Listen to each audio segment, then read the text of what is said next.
আল্লাহর জমিনে আমি রক্ত দিয়ে যাচ্ছি, এই জমিন তোমাদের কাছে আমানত রেখে যাচ্ছি, এই জমিন তোমাদের রক্ষা করতে হবে।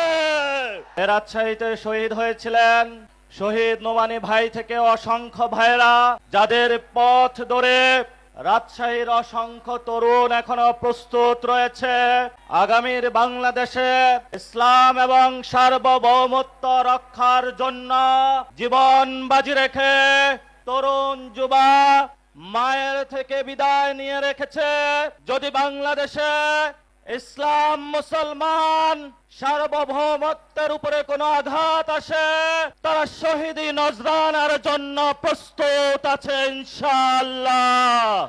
আমাদের সামনে অনেক শহীদ নজরানা পেশ করেছেন।